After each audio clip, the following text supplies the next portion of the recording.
Welcome back to the third episode of the Postup podcast. I'm back again with my co-host Owen, and today I'm going to be ranting about OKC. Where do you start? It's not been the best off-season. Depends on how you look at it, though, really. Well, yeah. Well, if you go back to the first episode and we're talking about, it's not been a great season. We've lost the first round of the playoffs like 3 years in a row. But let's reload. Let's run it back. Everybody stays. Let's give her another go next season. And then a matter of days later, everything crumbles. Your team was decimated. PG gone. Russ gone. Jeremy Grant gone.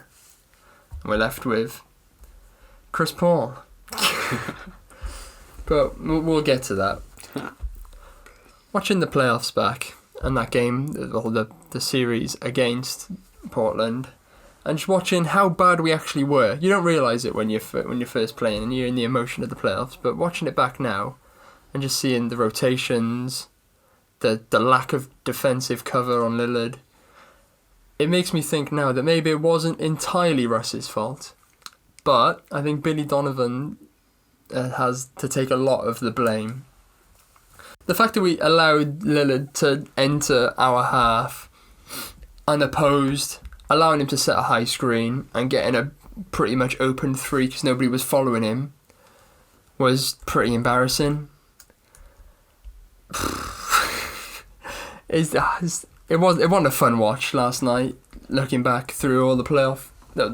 I got through the first game and I was already depressed enough to not continue. Yeah, and I feel like the reluctancy to change his ways with Billy Donovan, where it was the same thing every game, just Lillard pick and roll and he would score. And I think the same can be applied to the way they run the offense, where Russ would just be taking stupid shots. And I feel like Billy should have stepped in and said, "Look, Russ, you're an awful shooter. Please don't shoot anymore, just pass it." But sometimes I felt like he didn't have any control over his players. Yeah, bit of a weak coach. Yeah, we found out after. Well, I probably remembered this quote from the playoffs, but I found it again yesterday where Dennis Schroeder came out and said that sometimes Billy Donovan listens to the players too much, which isn't great to hear. Billy Donovan, a bit of a beta. Beta male Billy Donovan. To some extent, it's alright to listen to your players, but when they dictate the whole game plan, that's when it's a bit too far. It probably it wasn't great when Ty Lue was listening to LeBron every time out, but when you got Billy Donovan listening to Russell Westbrook, well, I don't think he was listening to Schroeder. I think he was more listening to what Westbrook was saying. But it might be okay listening to one of the greatest players ever. It won him a championship. Yeah. It's probably not the best listening to Russell Westbrook, who, my favourite player, but known to be pretty selfish on offense. Yeah, he gets 10 assists a game, but if you've watched him, you understand. I think he prefers a triple-double over a win. I think that's fair to say. I don't know if that's fair to say. People say that he's a stat padder. He goes for triple doubles more than the win. But if you have a look at the percentage of wins we've had, the percentage of our wins when he gets a triple double, when he doesn't, is a lot higher when he gets triple doubles. We win a lot more games. Have you seen it? Like when there's like fourth quarter, when the games are tight, Westbrook is like one rebound away from a triple double, and he just leaves his man just into the paint and just waits for someone to miss a shot to go to grab his rebounds. He completely forgets that his man's wide open for a 3-pointer. He just wants to rebound. Yeah, but I do that on 2K as well to get him triple doubles. So, but he's not the player you'd probably want to listen to. I wouldn't want him in charge of everything. So that's the main problem. But like you said, just not changing. We didn't double team Lillard in any of the games where he was just easily getting past it. We weren't tracking him. Many times I saw players just run away from the ball. There was one play where they set a screen on Westbrook, so Lillard was rotated onto Adams, and he just ran past him because Adams is 7 foot and can't run. And then CJ McCollum's being marked by Terence Ferguson, who randomly runs away from he steps out to mark nobody, which leaves McCollum open, who just drains an easy shot. And that this is all just in game one. And I watched the rest. I know it continued for the rest of it, but I think if we're going to rebuild, which we obviously are, Billy Donovan needs to leave as well. And let's get somebody in who knows about rebuilding a team, who will help the rebuild, and who's really good with young players. Do you know anybody that's suitable for the role? Well, the Thunder are a bit late on their coaching carousel thing, because all the main coaches who left their roles from last season, they've already been signed up to new jobs. So it's like slim pickings now. I suppose you could go into college and have a look for the best coaches there, like Jay Wright but I feel they may as well just ride out this season with Billy Donovan, lose as much as you can, and then just start next year, look for a new coach, and see where you can go from there. The tanking season begins. This is really like, I feel like what you felt like a few years ago with the whole process, the trust in the process with Philly, but our team is still okay. Yeah, you got a good team, and you got a lot of draft picks. We had a bunch of awful players and some draft picks. Yeah, I'm hoping out of all this, somehow we managed to get Bronny one day. You'd be waiting a long time. I'm not. I'll wait for Bronny. So let's move on to the playoffs were atrocious. Like, if we even make the playoffs this year, it'll probably just be another first round exit. Or will it? Depends who you match up against, really. Yeah.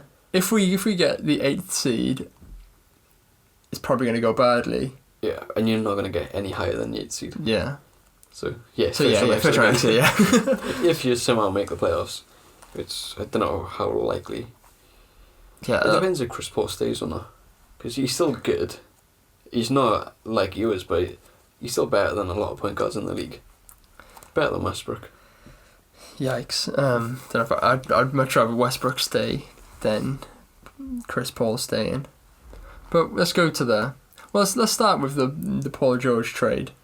After that happened, and we got Shea and Gallinari. At the beginning, I wasn't too upset with that. I was like, okay.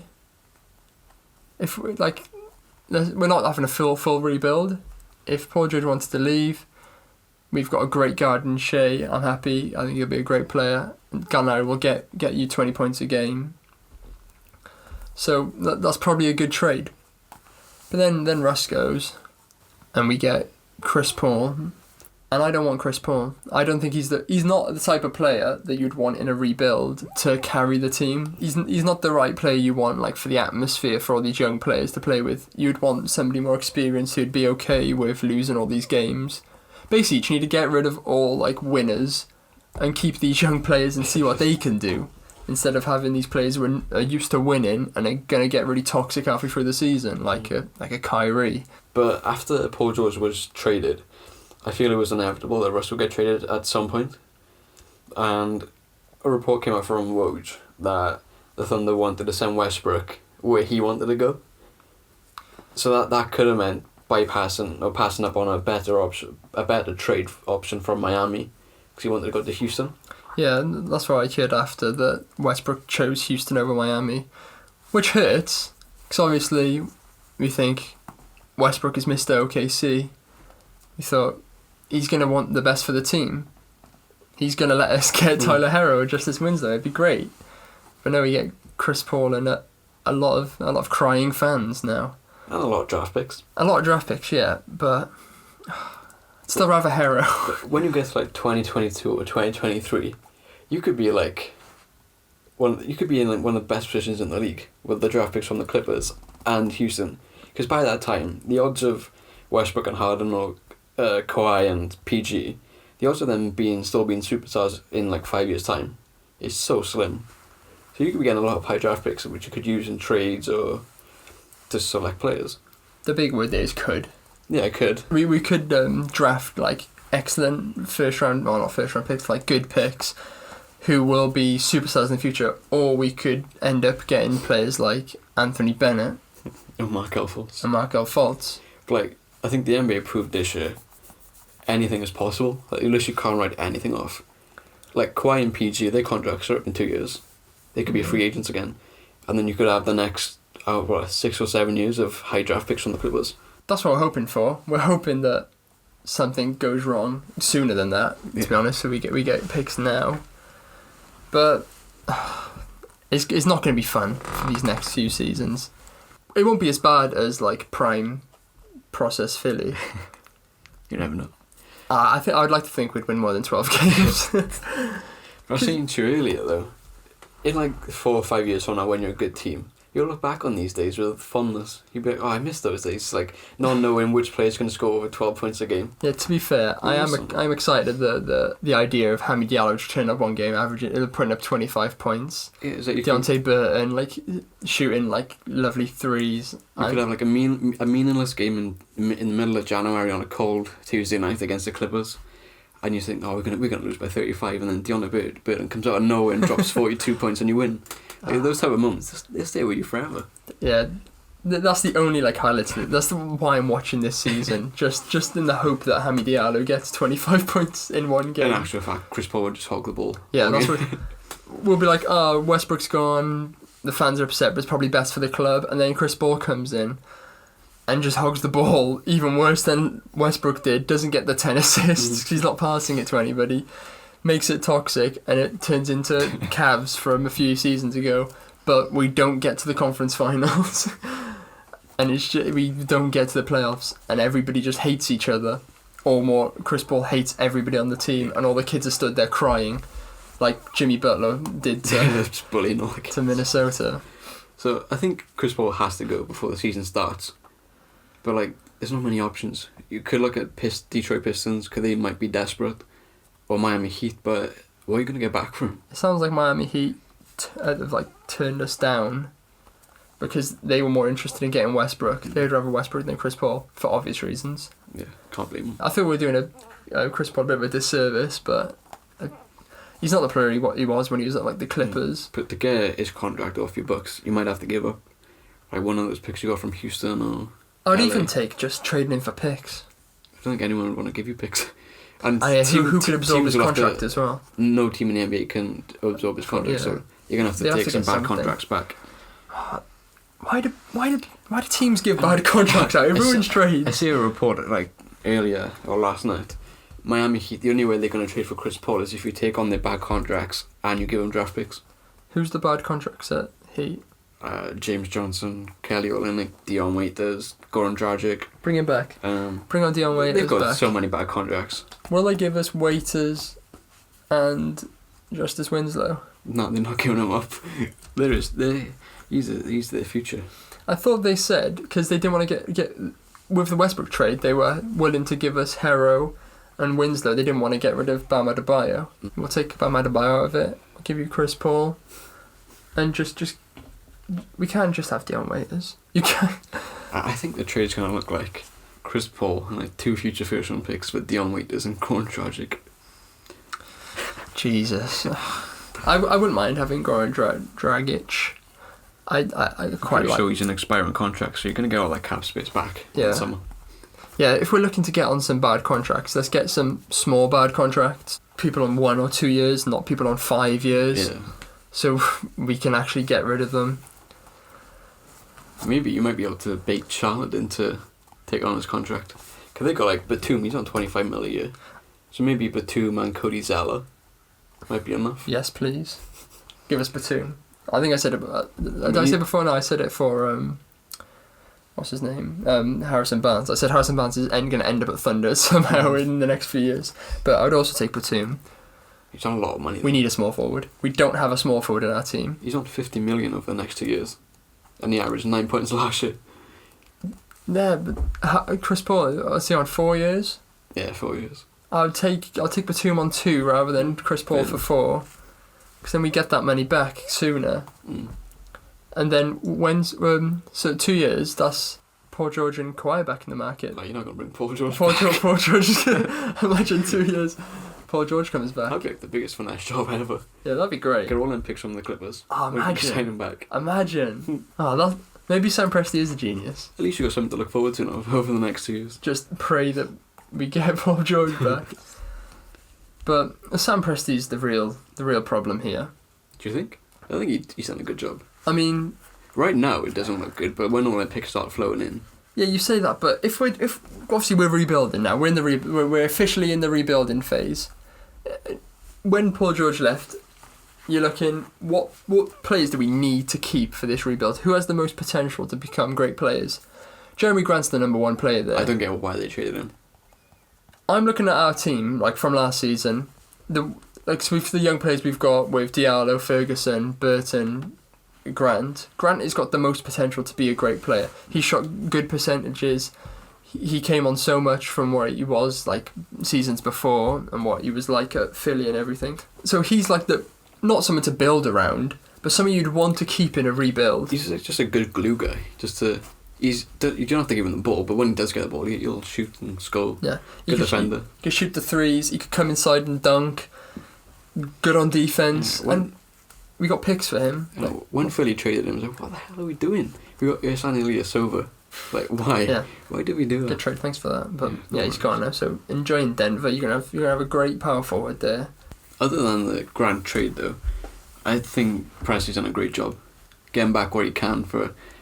Yeah, you're shaking your head, but I think now it's like, oh, why did he trade our two best players for? But as soon as like, when you start getting the picks, 2021 I think it was. Yeah. And you got like so many picks over, like from 2021 to 2027 or 2026, one of them. You got so many picks in that time frame. Like maybe you might have like 3 picks a year in every draft from like that 5-year span. I do like picks. And like you can use that to trade out for, I don't know, number 1 pick, Bronny. Get Bronny. But it's not even just looking at this season and seeing what Sam Presti's done. It's even going back to when we traded Harden for Jeremy Lamb. Just Harden didn't want to leave. No, they traded him because the owner didn't want to go into the luxury tax. Yeah, but then they re-signed a Barker, taking him into the luxury tax. Yeah. So they chose a Barker over Harden.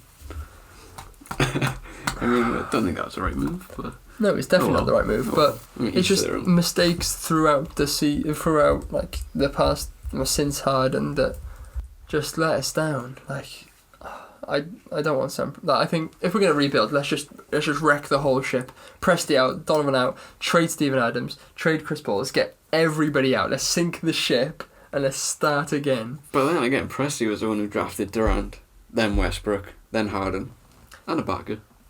So maybe we keep him for. He drafted 3 MVPs and 3 Hall of Famers in a row. Fair enough. So he's done a good job there. Then you look at his like recent draft history.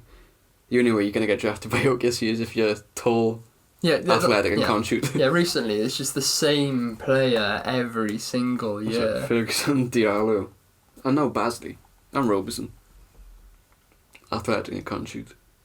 Yeah, but the elite defending is there. I won't let you talk bad about Roberson. He hasn't played in 2 years. I forgot he was even on our team, to be honest, because he did injure himself. He could actually play small forward. Maybe he is he even going to be playing this year? Nobody knows. We thought he would come back like Christmas last year. Yeah. And then halfway through the season they pushed it back to maybe the playoffs. Then with like a few weeks, like 6 weeks until the playoffs, they were like, he won't be back this season. So maybe they actually know a timescale on when he'll return and he'll be our small forward. What happened to him?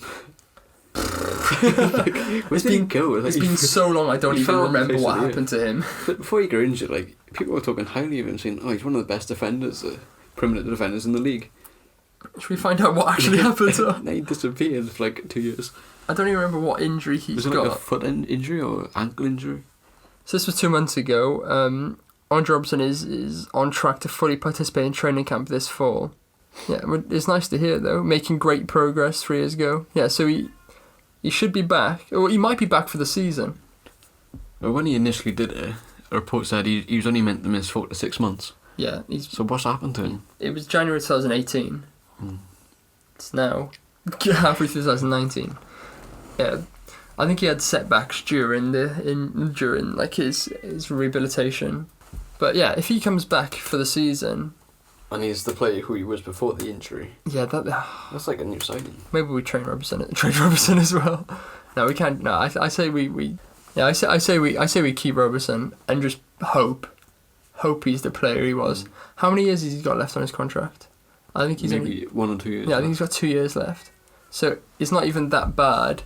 If he doesn't come back to play, we can kind of just keep him around because we all love him, and hope maybe after, like, if he comes back and he isn't the same player he was, maybe some training, building up the muscle in his knees again, and he can be the player. He can come back to the elite defending, stopping Kawhi getting any points in the playoffs. Now Russ is gone and we've all jumped on the tank. We're ready to tank this season. How do we think Russ is going to get on in Houston? I can't see it working at all. No. I give it like 3 months until like one of them just has a complete collapse and they rip into the other player. I think the collapse is going to come from Harden more than Westbrook. Well, yeah, Harden had a hissy fit at Chris Paul and he's not even as bad as Westbrook. Yeah. Harden has said in interviews now that he's like happy to team back up Westbrook's going to be great. He hasn't played with him for a long time. Yeah, and it's been a while since they've been together, and they're gonna start off well. Or they're gonna start off and like Westbrook holds the ball for too long, doesn't give it to, just runs half court, pulls up a contested three, and airballs it. And Harden's like, why didn't you pass the ball to me there? And then after 3 months of that, Harden's just gonna be like, go over. He's gonna go to the owners and be like, trade him or I'm out. Like, I can't do this anymore. Like Houston, like they built upon like give Harden the ball, and everyone else has to run off the ball. Yeah. Westbrook has never done that, and he can't do it. And it's either that, or you just jack up 3-pointers, and you see how that works at Westbrook. He shoots 20% on those shots. Yep. If we look at the beginning of the off season, Houston said they were looking to trade Capella and Chris Paul, and they wanted to build around Harden. So I took that as Harden's going to play point guard, Eric Gordon's probably going to come in at shooting guard, and they're just going to, like, Harden's going to have all the ball. They're just going to they're going to get catch and shoot guys all around him and get a good rebounder in. And Harden's just going to run every single offense. On average 45 points a game. Yeah. But then apparently they were interested in Russ. And I'm not a fan of Houston. I don't like them. So I really didn't want Russ to go there. And I was hoping that, like, obviously it couldn't happen because they don't have enough space, that you could just go to the Lakers and you could just get a ring. Because I want to see Russ get a ring. But there's no way I see it working in Houston. I don't know. Honestly, if OKC keep the team they got now, I think there's a good shout that they could have a better record than Houston. Because there's so many issues waiting to happen with Houston. Yeah, and with this team as well, they still don't have any points coming off the bench. They still don't have much in the way of bench players. Yeah, Austin Rivers, like, we can't rely on him. That's all they got, really. Gerald Green is washed up. Daniel House is a good defender. I like Daniel House, but is he ready to step up and be the sixth man of the year for them? Oh no, he's a good defender, but that's about it, really. But if you look at that bench, there's no one there that you think, they can get you the points. Because if you look at like teams like Philly, their starting five was averaging 15 points a game, and they didn't really have much points on the bench. But you don't necessarily need that many points off the bench when your starting five are doing so well. And Philly weren't really even using many bench players. Oh, no, in the playoffs, I started to play in 45 minutes. Yeah, you were literally just using 2 players off the bench because the rotation was good. But you look at their starting five. So even look at their starting five. Like, Russ, Harden, Eric Gordon might get you some points, but PJ Tucker's not going to get you like any higher than 9. Yeah. If you're lucky, he might even get you 5. Might average 5 a game. Capella, he might get 10 points from putbacks. Yeah, Capella's going to get points because he'll get pick and roll. He'll be played in the pick and roll a lot if Harden decides not to shoot a 3 for some reason, because he's going to be shooting a lot because Russ is going to want to shoot a lot as well. So every pick and roll is going to be, shall I give it open to Capella or shall I just shoot this like 3-man contested 3 because I'm not going to get many 3s this game? It's probably going to be that. Yeah. But then when it airballs or misses, Capella's going to be there to get the rebounds. So Capella's going to get the points, but they don't have... And then how many shots is Eric Gordon going to get in this team? He's just going to be told, just stand in the corner, just wait. Just stand there, and if you get the ball, make the shot. I think that's what separates the Rockets from the Clippers, where they both got 2 stars. But look at the Clippers bench, like Lou Will and Montrezl Harrell. Yeah, that's why I feel like the Clippers are probably the favourites for the... they are so deep. Favourites for the title. Yeah. They've got 2 players who can average 25 points a game. And 2 star players. And then they've got bench players that could average high teens. Yeah. You could get Harrell and Lou Will could average like 18 points a game. Oh yeah. And then like you're blowing teams out every night. Like the Clippers, they got their 2 stars. They fit perfectly together. With the Rockets, they literally couldn't be anywhere's fifth. Like Russ and Harden. If you look at a lot of Rockets fans, I've seen, every time before the trade, they were like, I don't really want Russ. I don't think he'll work. And then when they got him, I saw a lot of people being happy, and I was like, why are you happy? And they were saying, well, if Russ changes his game, if Russ improves from 3-point, if Russ does that, I'm like, Russ is 30 years old. Russ didn't change his game for KD, didn't change his game for Paul George, didn't change his game for Harden, didn't change his game for Melo, Oladipo. He's not going to change his game for Harden now. And they would say, it's not Westbrook's team anymore. He's joining someone else. Houston is Harden's team. It doesn't matter. So just because he's joined a new team doesn't mean he's going to magically fix his jump shot. Like, yeah. And just completely change how his brain is wired in terms of basketball IQ. It's so unrealistic to think he's going to completely change who he is. Yeah, and Capella's going to get bullied out of every single rebound. At some point, Steven Adams doesn't try to get rebounds anymore. Like, I'd watch so many games where Adams is stood there, Westbrook jumps over him, Adams just doesn't even put a hand up, he just walks off. Capella's going to get so annoyed if he, every shot. Well, what's going to happen is they'll set a screen. Capella will roll to get the rebound. Harden will shoot. Russ will jump over Capella to try and get the putback because they'll just be so hungry to get some points. It might just look like I'm clowning on Houston because I'm upset that Russ is left. Yeah, yes, I am. I am upset Russ is left, but it just doesn't look like it's gonna work. Yeah, I feel like this was the worst team Russ could have gone to. Yeah, like Miami. I mean, still not a good fit. Yeah, but even if he does go to Miami, he's going to argue with Butler because Butler wants to shoot 35 a game. But at least Butler is willing to pass every now and again. Willing, but a bit begrudgingly would do it. He'd pass in for. It was in Philly. As soon as we got to the fourth quarter with 5 minutes left, Jimmy Butler had the ball. Everyone just leave me alone. Just let me shoot. Just let me shoot threes. Just set me some screens. Yeah, like Embiid. I know you're like the most dominant player in the NBA. Leave me alone. I just want to shoot threes. But I mean, he won us 2 games, and we lost so many games from doing that. But yeah, but there's so many negatives with the Russ and Harden trade. It just doesn't seem like it can work. Obviously, you never know. Sport is crazy.